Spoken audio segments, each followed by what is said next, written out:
hoy queremos conectar el tema de el uno, es decir, la unicidad de Dios. Y vamos a abrir la Biblia o el teléfono o lo que usted tenga en Deuteronomio 6:4. Si usted no trajo ni Biblia ni teléfono, anótelo y después usted lo puede leer. Deuteronomio 6:4. Quinto libro de la Biblia. Yo le compartía hace una semana que la palabra Deuteronomio, deutero quiere decir postrer o segundo, nomos quiere decir ley, pero para los efectos nuestros quiere decir instrucción, la segunda instrucción, un resumen de todo lo que ya se ha hablado, pero que ahora se explica de una mejor manera. Estoy leyendo la versión Reina Valera antigua.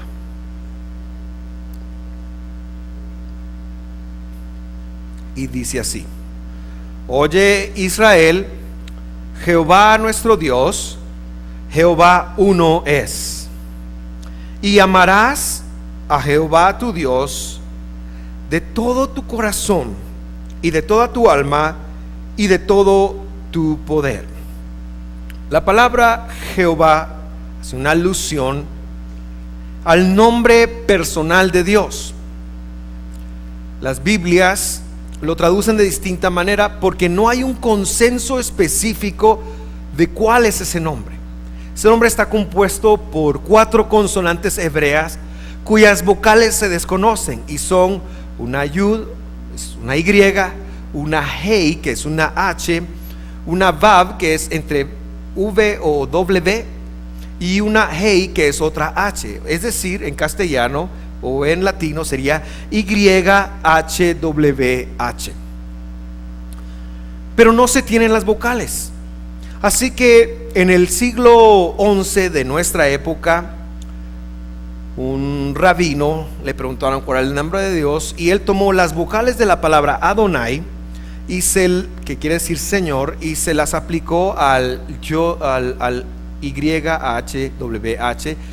Y de ahí viene el nombre Jehová realmente, Jehová. Y entonces cuando la J nació hace 500 años, es una letra relativamente nueva, pusieron esa como la Y, y por eso nos llega a nosotros la palabra Jehová, el nombre personal de Dios. Dice la Escritura que Él es nuestro Dios y que Él es uno. Ese concepto de ser uno es muy difícil que lo comprendamos, porque nosotros no somos uno, nosotros somos duales. Es decir, ¿cuántos de ustedes se pueden enojar y estar contentos el mismo día? Levanten la mano. Bueno, eso es algo que Dios no hace. Dios es justo y Dios es feliz. ¿Cuántos pueden ser positivos o negativos el mismo día? A veces quizás el mismo instante. Levánteme su mano aquellos positivos, pero también que pueden ser negativos. Todos podemos ser positivos o negativos el mismo día. Todos podemos ver la vida como algo bueno o como algo malo. De ahí aquella frase de que hay personas que ven el vaso medio lleno y hay personas que ven el vaso medio vacío, ¿verdad? Débiles, fuertes, etcétera, etcétera. Es decir, nosotros tenemos una gama de colores, hay grises, hay cualquier capacidad de tonos, pero Dios es uno en su postura. Y si Dios te dice que Él te ama, te va a amar siempre, aunque tú pienses que las circunstancias que rodean tu vida sean negativas. Dios te va a amar siempre, Dios se va a mantener fiel siempre, aunque tú no te mantengas fiel. Aunque no vengas a la iglesia y aunque dejes de hacer cosas que tengas que hacer, Dios de todas maneras no retirará su amor de tu vida. Él es uno. Y nuestra sección, la sección que estamos leyendo, que comprende entre Deuteronomio 3 en adelante, nos lo confirma con otro versículo. Si puede regresar unas páginas al capítulo 4, versículo 39. Toda la prédica hoy, yo dije, no les voy a hacer presentación, entonces les voy a dar una versión antigua. Toda la prédica hoy está en Reina Valera antigua, 1502 creo que es. De hecho, hasta las A's están tildadas, con reglas de ese entonces. Deuteronomio 4:39.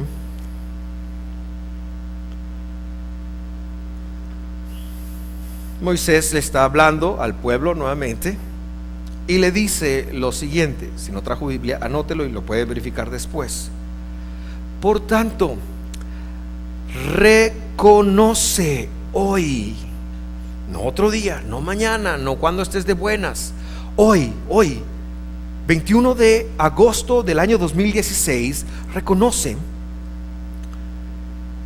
y reflexiona en tu corazón que el Señor es Dios arriba, o que Jehová es Dios, arriba en los cielos y abajo en la tierra. Y luego hay 3 palabras. ¿Me puede ayudar? ¿Cuáles son las últimas 3 palabras del versículo? No hay otro. Literalmente la Biblia dice: no hay más fuera de Él. No hay más. Volveremos a este pasaje para entenderlo, pero ahorita nosotros tenemos que entender que Él es el Señor, que Él es Dios, es decir, que Él gobierna, ¿ok? Que Él es único.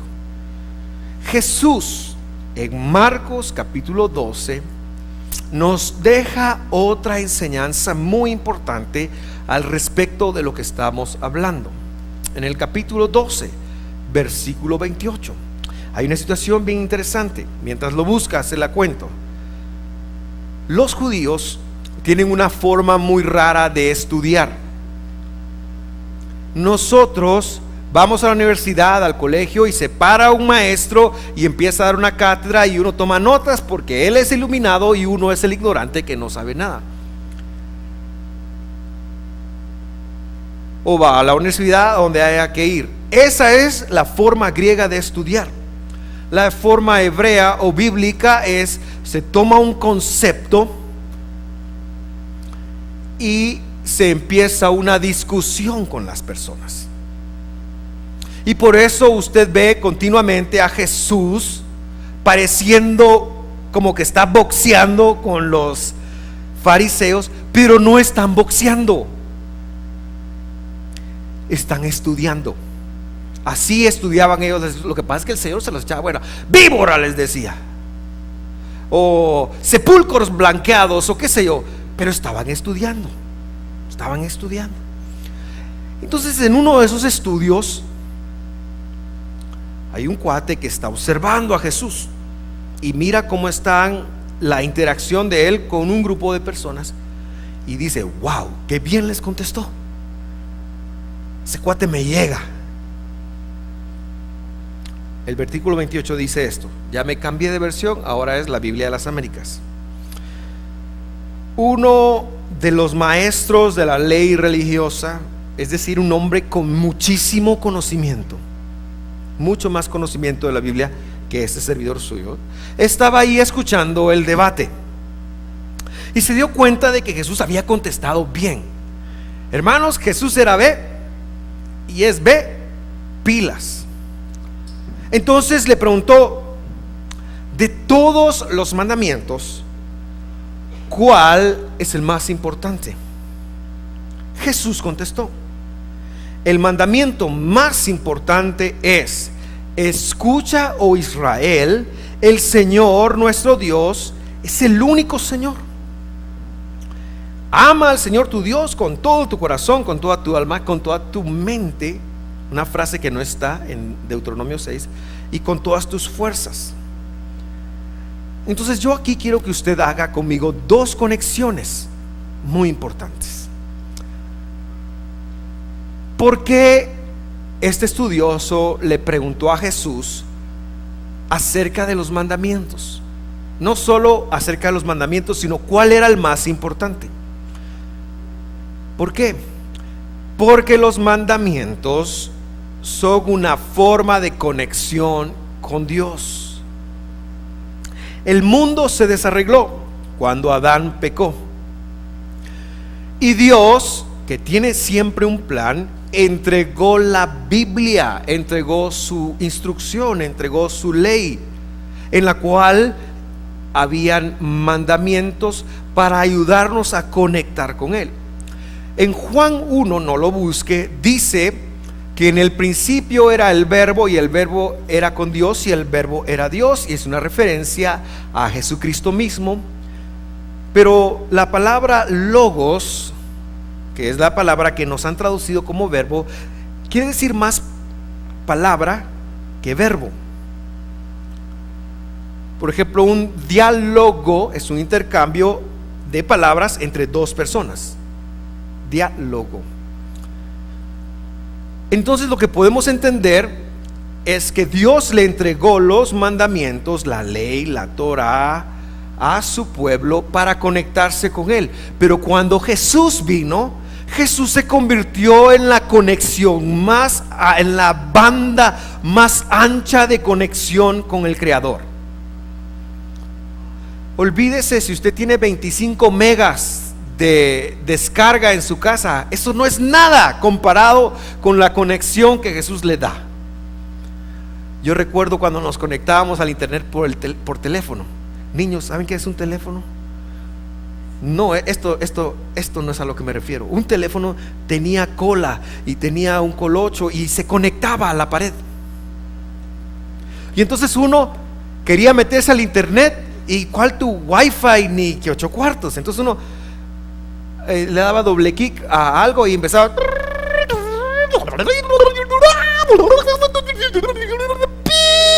Y cuando hacía el pip, uno sabía que estaba conectado a internet. Carísimo. Y lento el ingrato.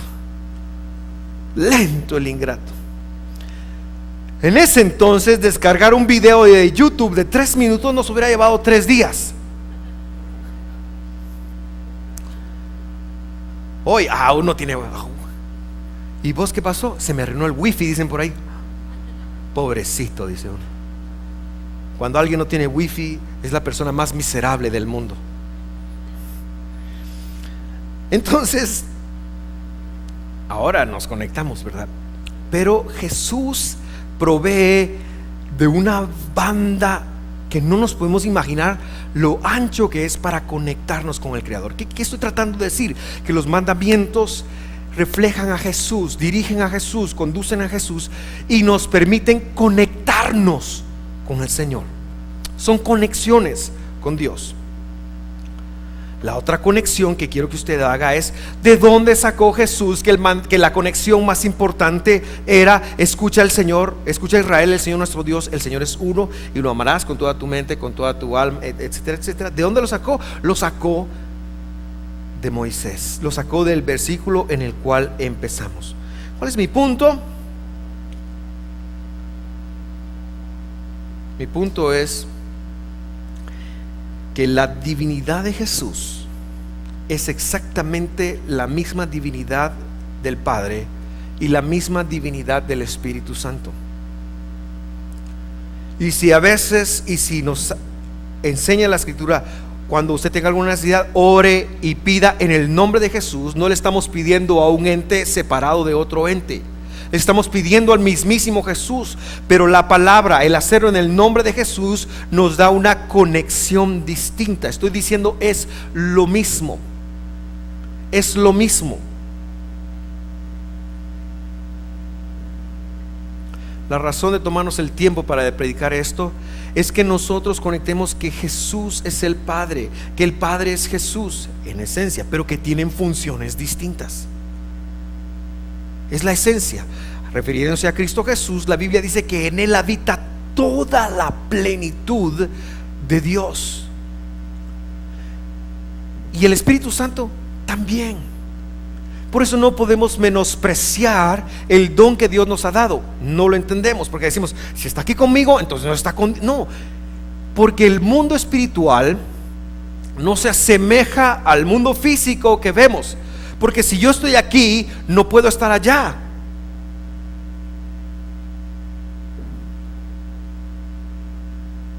porque tengo limitaciones. Entonces estamos tan acostumbrados a ver a Dios a través de nuestras propias limitaciones. Pero yo tengo limitaciones, Dios no tiene. Dios no tiene. Y por eso algunas cosas, como a veces decimos, le damos la bienvenida al Espíritu Santo, es un poquito de ignorancia, porque Él está en todos lugares. Él vino antes que nosotros, Él estuvo, no dejó, nunca se fue. Él está con nosotros. Por eso a veces cuando decimos, Señor, me siento solo, no te siento, probablemente es una verdad muy grande, pero no es verdad. No es verdad. Dios no te ha dejado, no te va a dejar. Está en todo lugar y está contigo siempre. No te va a cambiar. Así que pensar en Dios Padre separado de Jesús es una herejía, o al Espíritu Santo. Y por eso el ejemplo de la taza de café me gustó mucho, o del vaso de café con cremora que no se podía diluir, me gustó mucho, porque ya estaba ahí. Pero sabemos que cada componente tiene una función distinta. A mí me gusta el café con leche, es como me gusta. Estaba examinando dónde viene eso. Eso viene de mi mamá. Mi mamá nos prohibió tomar café hasta los 16 años porque nos íbamos a quedar, qué sé yo, que dijo, ya ni me acuerdo. Así que yo empecé a tomar de escondidas y una vez me cachó. Mi mamá era yuca, hermanos. Es yuca todavía. Y yo sabía que venía regañada. Y entonces ella empezó a hacer un trato conmigo. Si tenés que tomar café escondidas mías, no me dejes verte tomar café, pero si lo vas a hacer escondidas, por lo menos échale leche, me decía. De ahí viene mi gusto por el café con leche. Y yo tomo el café negro, no le siento la misma unción, ¿verdad? En mi caso, el latte, el cappuccino, el Señor se manifiesta.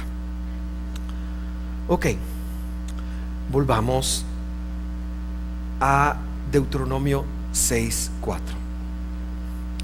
Quiero aterrizar en algo. Usted sabe que es un decir aterrizar en algo, ¿verdad? Porque no soy avión. Billy ahora se dedica a conducir aviones. Si usted necesita su vueltecita en avión, hable con Billy, buenos precios. Esta oración que leemos ahí, gramatical, es una confesión de fe del pueblo de Israel.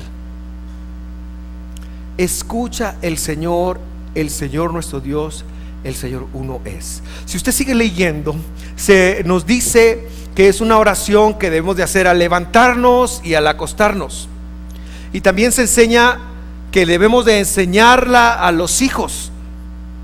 ¿Por qué? Porque establece una conexión. ¿Quién respalda esto? Jesús. Él lo dijo. Eso es lo más importante. Lo más importante que puedes hacer en la mañana cuando te levantes es decir: el Señor, escucha Vladimiro, en su caso su nombre, el Señor nuestro Dios, el Señor es uno. Escucha visión de fe, el Señor nuestro Dios, el Señor es uno. Porque se nos olvida, porque nos desconectamos de eso, porque tenemos que aprender acerca de la unicidad de Dios, porque es un concepto que traspasa nuestra comprensión. Yo me la aprendí en hebreo. En hebreo dice así: Shema Israel Adonai Eloheinu Adonai Echad. Así se dice. Y hay una historia que estaba leyendo, entre las historias estaba leyendo, de la Europa del siglo XX. Hubo muchas guerras en la Europa del siglo XX. Guerras entre Austria, Prusia, ya no existe ese país, contra Rusia y así. Y en ese entonces, en la Europa había muchísimo judío.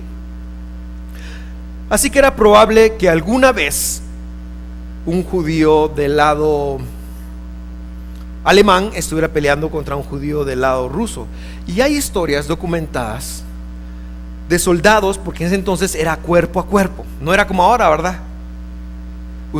A mí me gusta mucho la película de Indiana Jones, donde se le para un cuate con un cuchillo y él saca su pistola y ¡pum! Y sigue y se acabó el muerto, ¿va? Pero en ese entonces era cuerpo a cuerpo y luchaban cuerpo a cuerpo, y hasta que alguien salía vencedor. Y varias veces el soldado vencedor oía al moribundo decir: Shema Israel, Adonai Eloheinu, Adonai Echad. ¿Y sabe qué? Sabía que había matado a su hermano. Sabía que había matado a su hermano. Esta oración, queridos hermanos, este entendimiento, esta conexión que Jesús dijo que era la más importante. Sí, más importante que buscar la prosperidad, más importante que buscar el perdón de los hermanos, más importante que soltar la ira, más importante, con el dolor de mi corazón lo tengo que decir, que diezmar, más importante que venir a la iglesia, también lo digo con el dolor de mi corazón, más importante que, ¿qué les gusta? Que cantar, alabaré. Hoy cantamos alabaré, ¿verdad? Qué buena rola esa. Cómo me bendice cuando cantamos esos himnos, perdón. Es importante cantar, que levantar las manos, que ser ministrado. Más importante que todas esas cosas es tener la conciencia y confesarlo en la mañana y en la noche, que el Señor, nuestro Dios, el Señor es uno. Pero cuando lo decimos, sabemos que nosotros servimos al Padre, al Hijo y al Espíritu Santo. Está allí. Así que, queridos hermanos, necesitamos que Dios nos abra las puertas de su enseñanza para captar esto, las puertas de su corazón para captar esto. Vuelvo ahora al versículo 4, al capítulo 4, 39, que ya leímos, donde dice: por tanto, y quiero examinar este versículo con usted, reconoce hoy y reflexiona en tu corazón que el Señor es Dios. ¿Dónde? ¿Dónde es Dios? ¿Cómo dice? Arriba, en los cielos, dicen algunas otras versiones. ¿A qué se refiere eso?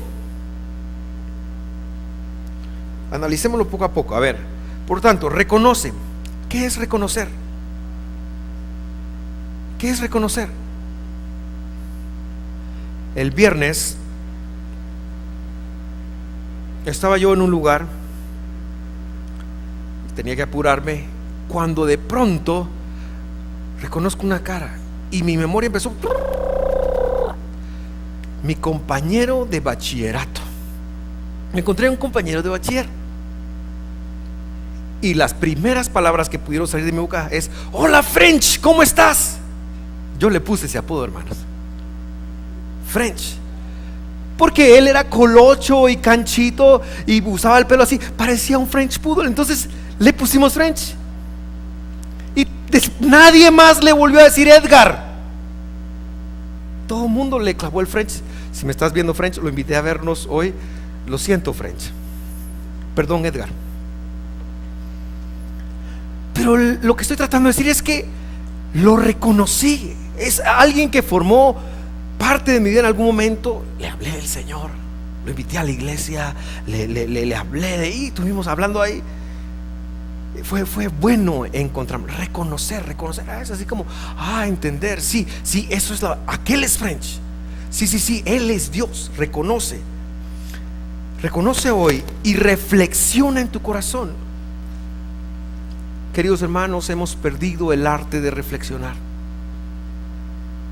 Hoy no podemos reflexionar ningún día. Antes, por lo menos en el baño podíamos reflexionar, ¿verdad? Estaba ahí uno sentado, reflexionando.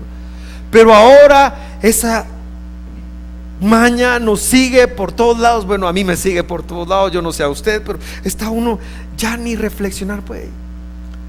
Pero tenemos que tomar tiempo para la reflexión. Levántese unos 10 minutos antes y reflexione y piense en esto que le estoy diciendo. Y dice que el Señor es Dios. ¿Dónde?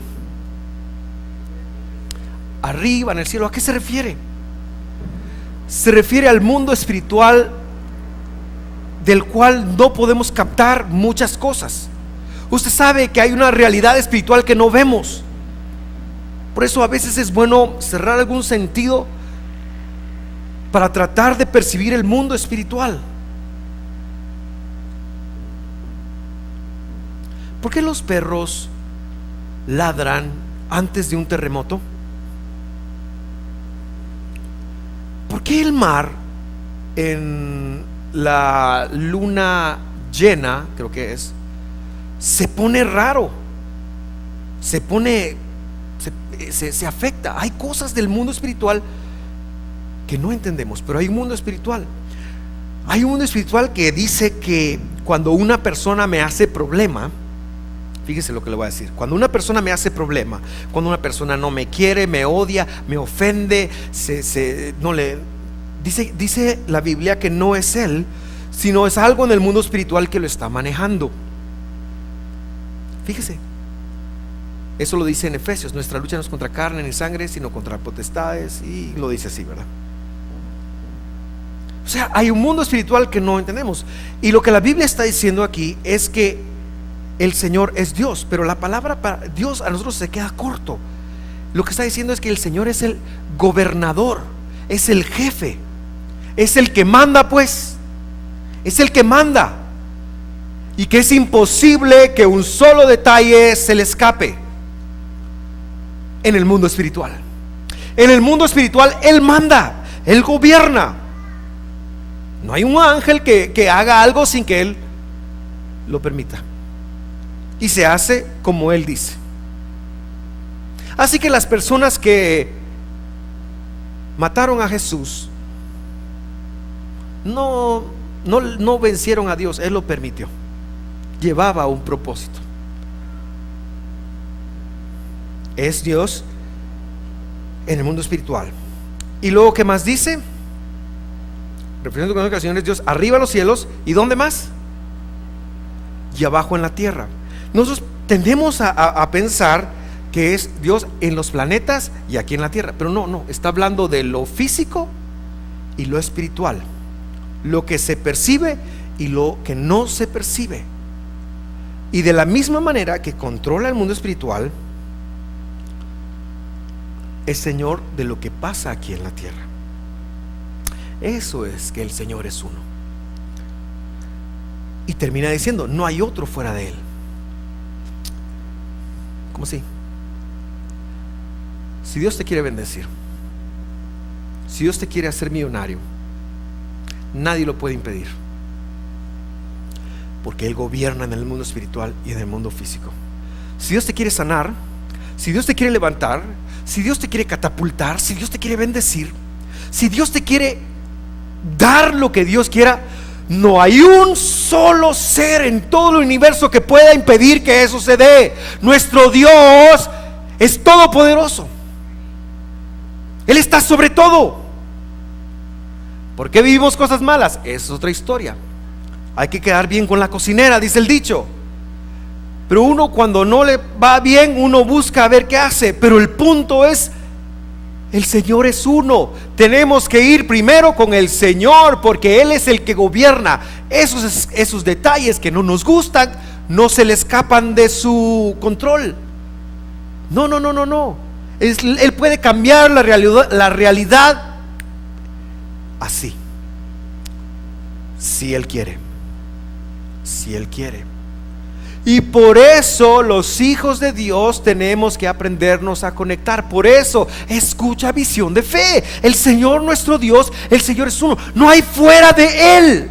El diablo no gobierna. El espíritu de deuda que te ha quebrado no es gobernante. Jesús está sobre él. El espíritu de enfermedad, el que te está dividiendo la familia, el que te está afectando, el que te está dañando, el que te está quebrantando, lo que sea que estés viviendo, cualquier situación que estés enfrentando en este momento, Dios está sobre eso. Él es el gobernador, Él es uno, Él puede cambiarlo, pero hay que pedirle que lo haga. Hay que unirnos a Él, hay que conectarlo. Él lo puede hacer. Nada impide que Él lo pueda hacer. Ahí está Jesús clavado en la cruz, y Él sabe que se puede bajar. En el momento que él decida, ya bastó, me bajo. Pero fue tan humilde y tenía un propósito que supo enfrentar el sufrimiento.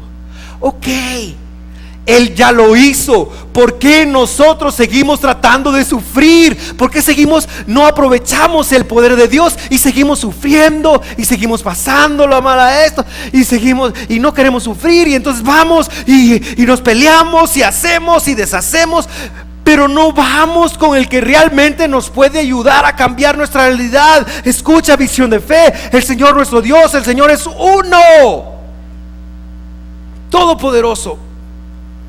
No hay nada imposible para nuestro Señor. El presidente le hace los mandados al Señor. El Señor gobierna. El Señor gobierna. Otro día les voy a hablar de por qué nosotros vivimos cosas que no son tan positivas. Ese no es el tema hoy. Pero lo que yo quiero que usted conecte más que cualquier otra cosa es que Dios está sobre todo, y este mandamiento es el que nos lleva a entender lo que Él es uno sobre todo. Nada se le escapa, no hay otro fuera de Él, dice la Escritura. No hay más fuera de Él. No hay más. Ni el banco, ni el presidente, ni el médico. Él tiene la autoridad completa, y Él conduce al mundo. Por supuesto, al mundo le puso sus leyes de causa y efecto. Sí. Todo, no os engañéis, Dios no puede ser burlado. Hoy vengo en versión Reina Valera. Todo lo que el hombre sembrare, eso también segará. Por supuesto, pero fue Él se lo puso al mundo. Pero el momento el que quiera hacer una expresión, lo hace. ¿Y quién nos demuestra esto? Jesús más que nadie. Ahí andaba la señora que andaba encorvada y que tenía una había otra encorvada, y Jesús dijo no, pum. Habían leprosos y Jesús dijo pum, límpiense. 0 clavos. Y ese sigue siendo el negocio de Dios, a pesar de que Él dejó las leyes de la causa y efecto. El negocio de Dios sigue siendo que nosotros hagamos la conexión de que Él está sobre eso, que le pidamos y que la cosa se nos componga, que la cosa se nos mejore. Pero no lo vemos así, porque no lo hemos visto como el Señor nuestro Dios. El Señor es uno, como el que gobierna, como el jefe, etcétera, etcétera, etcétera. Así que eso es una buena noticia. Ahora cierro esta mañana con una explicación del versículo 5, donde dice: amarás al Jehová tu Dios con todo tu corazón, con toda tu alma y con todo tu poder. Ok, fíjese pues, tenemos que reflexionar, tenemos que meditar que el Señor es uno, tenemos que aprenderlo, tenemos que confesarlo, tenemos que decirlo, tenemos que enseñarlo a los hijos, tenemos que hacerlo parte de nosotros, tenemos que reflexionar que el Señor está sobre todo. Eso es el mismo mandamiento, pero después viene y dice que hay que amarlo. Y el amor, el amor siempre juega conmigo, decía aquel himno. Ay, amor de mi vida, anda y busca tu lugar. Tantos babosos que le han cantado al amor. Hay muchos tipos de amor: el amor que uno tiene por los hijos, el amor que uno tiene por el cónyuge, el amor que uno le tiene a la patria.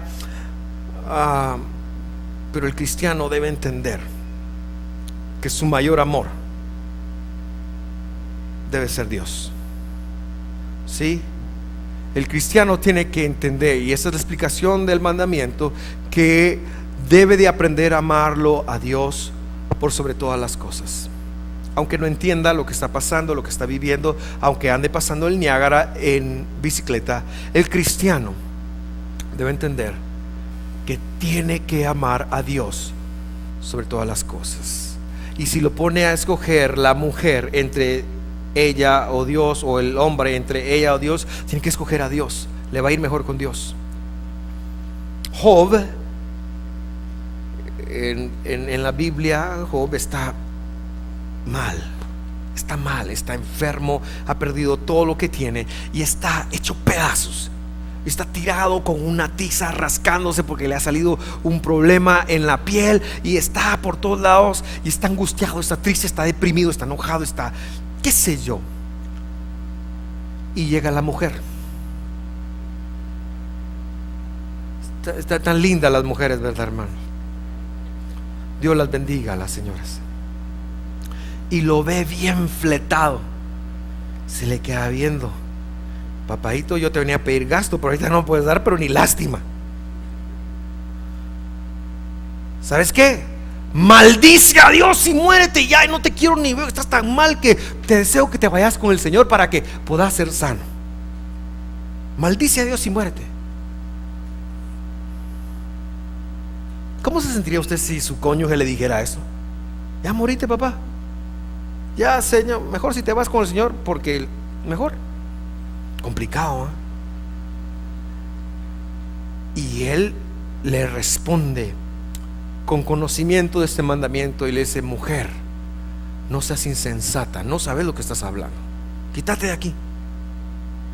Escogió a Dios en el peor momento de su vida, y cuando ella le estaba cuestionando todo esto que Dios había permitido, él, sobre su relación más importante, escogió a Dios. Eso es amor. Eso es amor. Tenemos que aprender a amar a Dios. ¿Y cómo dice que lo amemos? Fíjese pues, el mandamiento más importante según Jesús nos dice que amemos a Dios con el corazón. Sí se refiere al órgano que bombea pum, pum, la sangre al cuerpo. ¿A qué se refiere entonces? El corazón es donde están las pasiones, es donde se ubica la pasión. La Biblia tiene muchas palabras, 5 o 6 palabras, no son muchas, usted puede pensar que son 503, pero no, tiene 5 o 6 palabras para referirse a la parte inmaterial del hombre. Estoy hablando de la Biblia en su enseñanza original. En el Nuevo Testamento ya nos hablan de espíritu, alma y cuerpo, pero para la parte inmaterial del hombre, para el alma, la Biblia tiene la palabra nefesh, tiene la palabra haim, tiene la palabra ruach, tiene la palabra ¿qué otra palabra? Neshama, y bueno, tiene otras 2, no recuerdo ahora, no importa. Pero ahora lo que Dios nos está hablando es del aspecto físico, porque aquí no es una parte inmaterial, es el corazón literalmente. Y está hablando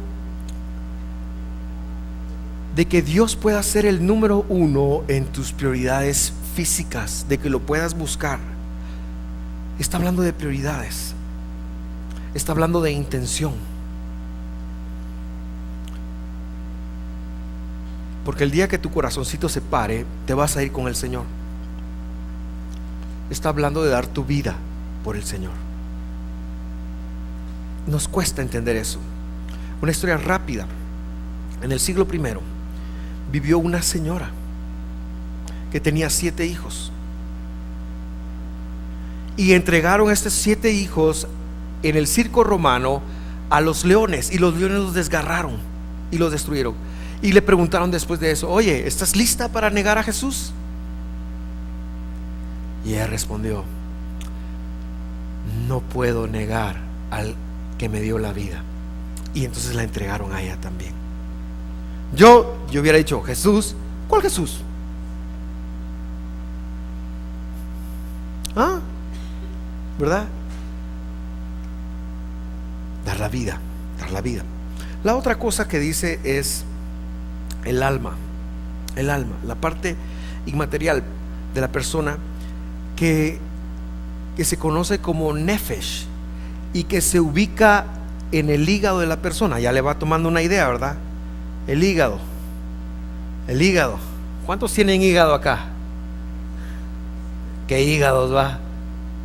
Pero no me refiero a la función física del hígado, que es muy buena, que es el que purifica y todo. No, me refiero a cuando uno se le sube el hígado, y me doy a entender a lo que me refiero. A las reacciones humanas. Se refiere a confiar en Dios aun y cuando las cosas no vayan bien. Ese es el segundo aspecto. Corazón, hígado. Y luego dice, con todo tu poder, dice el versículo 6:5 en la traducción Reina Valera. Pero muchos también dicen con todas tus fuerzas. ¿Sabe a qué se refiere esto? ¿Perdón?